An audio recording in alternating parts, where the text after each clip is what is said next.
कृष्णा राधे राधे। श्री ओम नमो भगवते वासुदेवाय। श्री कार्तिक मास महात्म्य कथा 10वां अध्याय। राजा पृथु बोले, हे ऋषि श्रेष्ठ नारद जी, आपको प्रणाम है। कृपा कर अब यह बताने की कृपा कीजिए कि जब भगवान शंकर ने अपने मस्तक के तेज को क्षीर सागर में डाला तब उस समय क्या हुआ। नारद जी बोले, हे राजन, जब भगवान शंकर ने अपना वह तेज क्षीर सागर में डाल दिया, उस समय वह शीघ्र ही बालक होकर सागर के संगम पर बैठकर संसार को भय देने वाला रुदन करने लगा। उसके रुदन से संपूर्ण जगत व्याकुल हो गया, लोकपाल भी व्याकुल हो गए, चराचर चलायमान हो गए। शंकर सुवन के रुदन से संपूर्ण ब्रह्मांड व्याकुल हो गया। यह देखकर सभी देवता और ऋषि मुनि व्याकुल होकर ब्रह्मा जी की शरण में गए और उन्हें प्रणाम कर उनकी स्तुति करने लगे। उन सभी ने ब्रह्मा जी से कहा, हे पितामह, यह तो बहुत ही विकट स्थिति उत्पन्न हो गई। हे महायोगिन, इसको नष्ट कीजिए। देवताओं के मुख से इस प्रकार सुनकर ब्रह्मा जी सत्यलोक से उतरकर उस बालक को देखने के लिए सागर तट पर आए। सागर ने ब्रह्मा जी को आता हुआ देखकर उन्हें प्रणाम किया और बालक को उठाकर उनकी गोद में दे दिया। आश्चर्यचकित होते हुए ब्रह्मा जी ने पूछा, हे सागर, यह बालक किसका है? यह शीघ्रता से कहो। तब सागर ने विनम्रता पूर्वक कहा, हे प्रभु, यह तो मुझे ज्ञात नहीं, पर मैं इतना अवश्य जानता हूँ कि यह गंगा सागर के संगम पर प्रकट हुआ है। इसीलिए हे जगत गुरु, आप इस बालक का जात कर्म आदि संस्कार कर इसका जातक फल बताइए। नारद जी कहते हैं, हे राजन, सागर पुत्र ब्रह्मा जी के गले में हाथ डालकर बार बार उनका आकर्षण कर रहा था।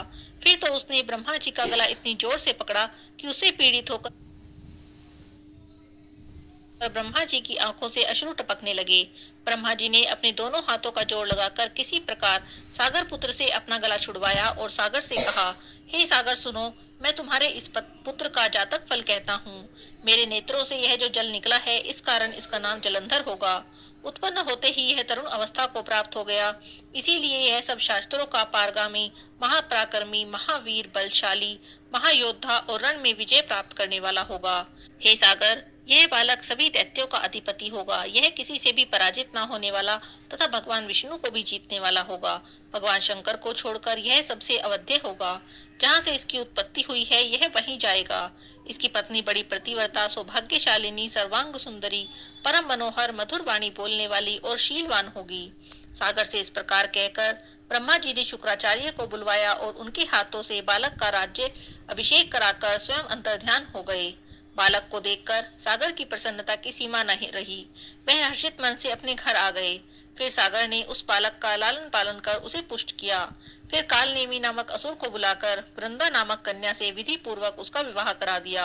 उस विवाह में बहुत बड़ा उत्सव हुआ। श्री शुक्राचार्य के प्रभाव से पत्नी सहित जलंधर दैत्यों का राजा हो गया। कार्तिक मास महात्म्य कथा 10वां अध्याय समाप्त। हरे कृष्णा, राधे राधे। जाने वाली श्री राम कथा। बोलिए जय श्री राम। भगवान श्री राम, लक्ष्मण और सीता जी पिता दशरथ जी की आज्ञा का पालन करने के लिए वनवास में चले। रास्ते में सारे तीर्थ, गंगा, जमुना सब में तर्पण किया। वन में कंद मूल और फल फूल खाकर अपना जीवन व्यतीत करते थे। कार्तिक माह की एकम को श्री राम जी की आज्ञा से लक्ष्मण जी कंद मूल तोड़ कर लाए और सीता जी के आगे रख दिए। सीता जी ने उनके 4 पतले बनाई। तब लक्ष्मण जी पूछने लगे, माता जी, आपने 4 पत्तल किसके लिए बनाई हैं? तब सीता जी बोली, एक पत्तल राम जी की, एक पत्तल लक्ष्मण जी की, एक पत्तल गौ माता की और एक पत्तल सीता जी की। राम जी और लक्ष्मण जी ने अपनी अपनी पत्तल उठा ली। एक पत्तल गौ माता के आगे रख दी, लेकिन सीता जी ने अपनी पत्तल अभी भी नहीं उठाई और न ही गौ माता ने खाना शुरू किया। तब राम जी ने सीता जी से पूछा कि देवी, आपने फलाहार क्यों नहीं किया? तब सीता जी कहने लगी कि मेरा राम कथा कहने का नियम है। राम कथा कहने से पहले मैं फलाहार नहीं करती। तब राम जी कहने लगे कि आप अपनी कथा मुझे सुना दो। तब सीता जी बोली कि आप तो हमारे पति देव हो, आप हमारी राम कथा कैसे सुनोगे? तब लक्ष्मण जी बोले, माता जी, तब आप अपनी राम कथा मुझे सुना दो। तब सीता जी बोली कि आप तो शादीशुदा देवर हैं, औरतों की बातें तो औरतें ही जाने। तब लक्ष्मण जी सोचने लगे कि इस घने जंगल में औरतें कहाँ से आएंगी। लक्ष्मण जी ने धरती पर माया नगरी बसा दी। उस नगरी में सब चीजें, महल, मालिया, बर्तन, कपड़ा, काम करने की सभी चीजें सब सोने की थी। माया नगरी जो थी, उस नगरी का नाम भी सोने की नगरी रख दिया। इस नगरी में आदमी औरत सबको अपने ऊपर बड़ा ही घमंड था। कोई भी आदमी करीब नहीं था। सीता जी जाकर कुएं पर बैठ गई। वहां पर कुछ महिलाएं पानी भरने आई। उनका मटका, झालर, इडली सब सोने का था। सीता जी कुएं पर बैठी थी तो आने वाली औरतों से राम राम कह रही थी, लेकिन किसी भी औरत ने राम राम का जवाब नहीं दिया, क्योंकि वे तो सब घमंड में डूबी हुई थी। थोड़ी देर बाद एक लड़की आई। सीता जी ने उससे भी राम राम कहा, लेकिन वह कुछ नहीं बोली। तब सीता जी कहने लगी कि तुम मेरी राम कथा सुन लो। तब वह लड़की बोली कि मैं तो आपकी राम कथा नहीं सुनती, मुझे तो अपने घर जाना है। सीता जी कहने लगी कि मेरे राम लक्ष्मण भूखे हैं, मेरी कथा सुन लो। तब वह लड़की बोली कि कौन राम लक्ष्मण, मैं तो अपने घर जा रही हूँ, मुझे मेरी माँ बुला रही है। इतना कहकर वह लड़की अपने घर चली गई। सीता जी को बड़ा गुस्सा आया। पूरी सोने की नगरी पीतल की हो गई। घर गई तो माँ ने पूछा कि सारा जेवर, मटका, इडली सब खोटा कहाँ से कर लाई। तब वह लड़की बोली, मुझे तो नहीं पता, मैं तो जो पहन कर गई थी वही लेकर आई हूँ। पर कुएं पर एक सुंदर सी तपस्विनी बैठी थी। उसने कहा कि मेरी राम कथा सुन लो, मैंने नहीं सुनी। लगता है उसी ने कुछ टोटका कर दिया, मुझे तो कुछ नहीं पता। तब माँ कहने लगी, जाओ और उसकी कथा सुनकर आओ। वो तपस्विनी नहीं है, वे तो सीता जी हैं। जाओ, वापस जाओ, अपने घर में रिद्धि सिद्धि हो जाएगी। देखो तो जरा, पूरी नगरी पीतल की हो गई है। लड़की बोली कि मैं तो नहीं जाती। इतने में ही उसकी बहू आ गई। तब वह कहने लगी कि आप माता जी, आपकी आज्ञा हो तो मैं सीता जी के दर्शन कराऊं और राम कथा भी सुनाऊं। तब सास कहने लगी कि जा बहू, तू ही चली जा, सीता जी की राम कथा सुना, गहना कपड़ा सब पीतल का ही पहन जा। बहू कुएं पर गई और जाकर बैठ गई। खाली मटका पानी से भरे और फिर खाली कर दे, ऐसे बार बार करती रही। सीता जी ने देखा तो पूछने लगी कि तुम्हारे घर में कोई काम नहीं है क्या? तब बहू बोली, माता जी, मैं तो अपना सारा काम करके आई हूँ। तब सीता जी बोली कि तुमने मुझे माता जी कहा। यह सुनकर मेरा मन बड़ा प्रसन्न हुआ। अगर तुम्हारे पास समय हो तो मेरी राम कथा सुन लो। बहू कहने लगी, माता जी, आप मुझे अपनी राम कथा सुना दीजिए, आपकी राम कथा सुनकर ही अपने घर जाऊंगी। अब सीता माता राम कथा कहने लगी। चंदन चौकी मोतियों का हार, राम कथा हमारे गले का हार। राम ध्याऊं, राम मनाऊं, राम कहे तो परदेश जाऊं। सीता माता बोली, तूने मेरी इज्जत रखी, भगवान तेरी इज्जत रखेंगे। मेरी मृत्यु लोक में तूने सहायता की, भगवान तेरी स्वर्ग लोक में सहायता करेंगे।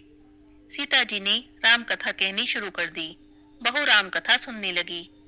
आओ राम, बैठो राम, जल भर जारी लाई राम, की करके दातुन लाई राम, ठंडा जल भर लाई राम, से परिवार पधारो राम, जुगला टोपी पहनो राम, कड़ा किंकनी लाई राम, कड़ा किंकनी पहनो राम, मक्खन मिश्री लाई राम, मक्खन मिश्री खाओ राम, स्वर्ण सिंहासन लाई राम, स्वर्ण सिंहासन बैठो राम, झाला टिकोरा लाई राम, झाला टिकोरा बजाओ राम, शंख ध्वनि लाई राम, चुक चुक पाव लागू राम, हिवड़े हीरो सोवे राम, निरखता मन मोहे राम, शरण अपनी ले लो राम, दूध कटोरा लाई राम, रुच रुच भोग लगाओ राम, खट्टा मीठा चाखो राम, चरखा परखो लाई राम, चरखो परखो चखो राम, जो भाए सो ले लो राम, मन में धोखा रखना न राम, सीता चरण दबाए राम, सुखतर सेज सो राम,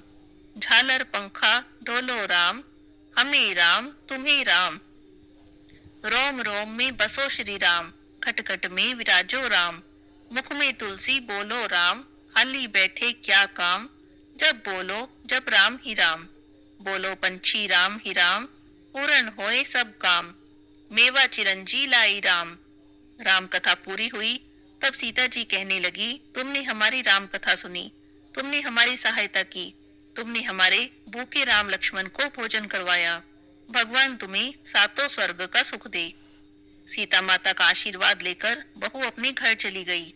सीता जी ने अपने गले का हार उतारकर उस बहू को पहना दिया। बहू कहानी सुनकर घर गई। तब सासू जी कहने लगी, हे बेटी, ये सारे कपड़े, मटके, सिर के झालर और इडली हीरे की कैसे कर लाई? ये सब चीजें तो कहाँ से लाई? राजा जी सुनेंगे तो हमें दंड देंगे। तब बहू कहने लगी, मैं तो सीता जी से उनकी राम कथा सुनकर आ रही हूँ, लगता है उन्हीं की कृपा से ये सब हो गया है। तब सास कहने लगी, ठीक है बेटी, तो अब तुम रोज राम कथा सुन आया करो। अब बहू रोज सीता जी के पास जाती और उनकी राम कथा सुनती। सुनते सुनते पूरा साल निकल गया। बहू कहने लगी, माता जी, अब कहानी का उद्यापन कैसे करना है ये भी बताओ। सीता माता बोली, 7 लड्डू, 1 नारियल ले आओ और उनके 7 भाग करो। 1 भाग मंदिर में चढ़ाना, मंदिर बनाने का फल मिलेगा। 1 भाग तालाब में चढ़ाने से तालाब खुदवाने का फल मिलेगा। 1 भाग भागवत पर चढ़ाने से भागवत सुनने का फल मिलेगा और 1 भाग तुलसी पर चढ़ाने से तुलसी की शादी करने का फल मिलेगा। 1 भाग कुंवारी कन्या को देने से कन्यादान का फल मिलेगा। 1 भाग ब्राह्मण को देने से ब्राह्मण को खाना खिलाने का फल मिलेगा। 1 भाग सूर्य भगवान को चढ़ाने से 33 कोटि देवी देवताओं को भोग लगाने का फल मिलेगा। बहू जल्दी जल्दी घर गई। 7 लड्डू, 1 नारियल लाई, उनके 7 बराबर भाग किए। 1 भाग मंदिर में, 1 तालाब में, 1 भागवत में, 1 तुलसी में, 1 कन्या को, 1 ब्राह्मण को, 1 सूर्य भगवान को चढ़ाया। सूर्य भगवान से 33 कोटि देवी देवताओं ने भोग लगा लिया। फिर बहू सीता जी के पास गई, बोली, माता जी, मैंने उद्यापन कर दिया। सीता जी बोली, ठीक है बेटी, अब बैठ जा। 7 दिन बाद वैकुंठ धाम से विमान आया। 7 दिन बाद ही वैकुंठ धाम से रिमझिम करता एक विमान आया। बहू बोली, सासू जी, विमान आया, आप भी चलो। सासू जी बोली, ये बहू मैं अकेली कैसे जाऊंगी? अपने ससुर जी को भी ले ले, माँ बाप को भी ले ले, भाई बंधु कुटुंब कबीले सबको ले ले, अड़ोसी पड़ोसी को ले ले। बहू ने सबको विमान में बिठा लिया। विमान फिर भी खाली रहा। इतने में ननद आई और बोली, भाभी जी, मुझे भी विमान में बिठा लो। तब माता जी ने देखा कि विमान में तो जगह ही नहीं है। बहू सीता जी से कहने लगी, माता जी, हमारी नंद रानी को भी बिठा लो। सीता जी बोली कि आपकी ननद तो घमंड से भरी है, हमारा विमान कच्चे धागे से बना है, यह टूट जाएगा।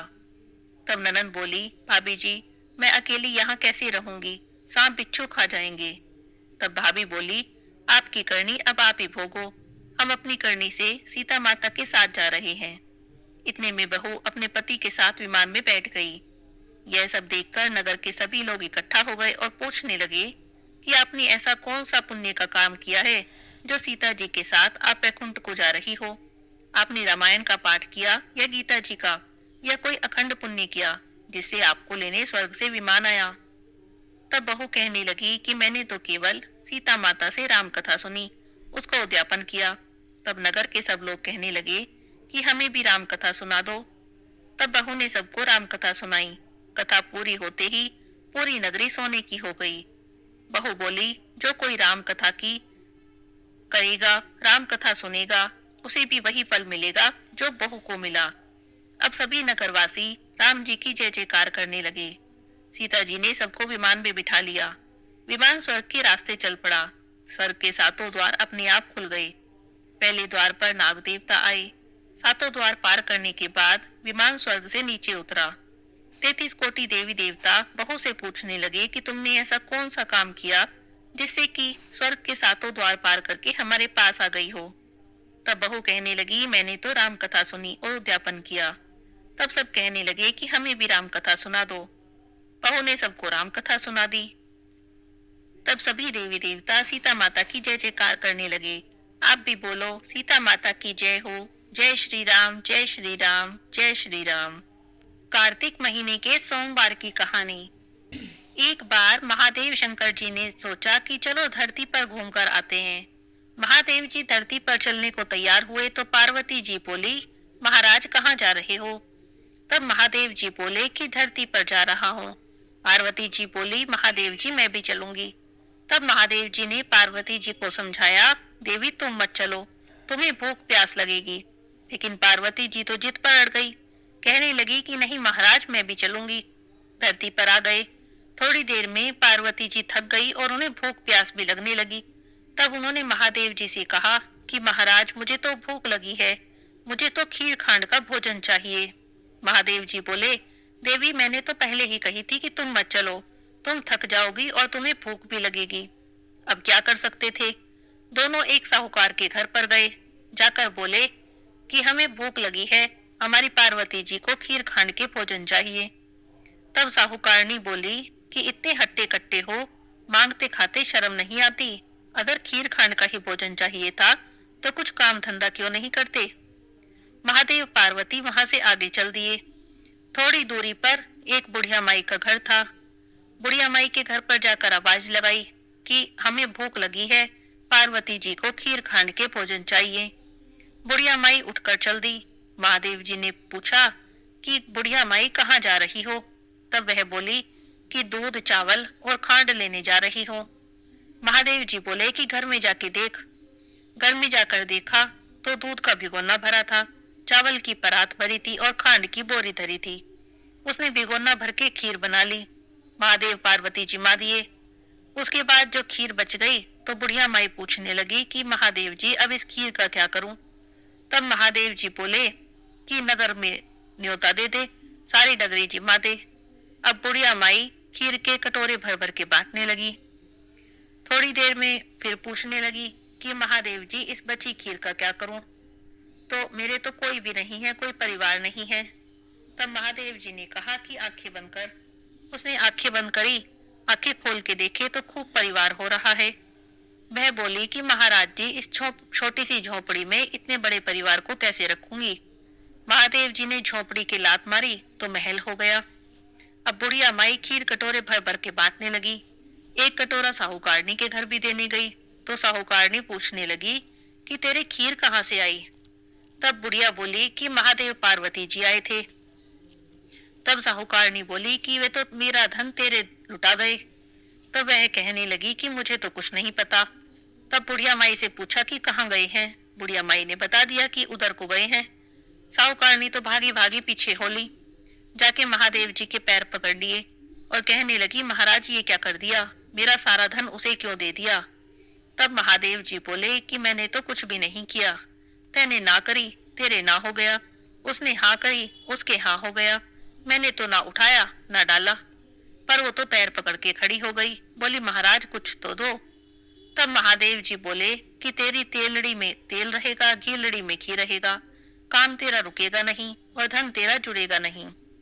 हे महादेव जी, जैसे बुढ़िया माई को दिया सबको देना, जैसे साहूकारनी का को कष्ट दिया ऐसा किसी को भी मत देना। कहते सुनते हुंकारा भरते को। बोलिए महादेव पार्वती की जय हो।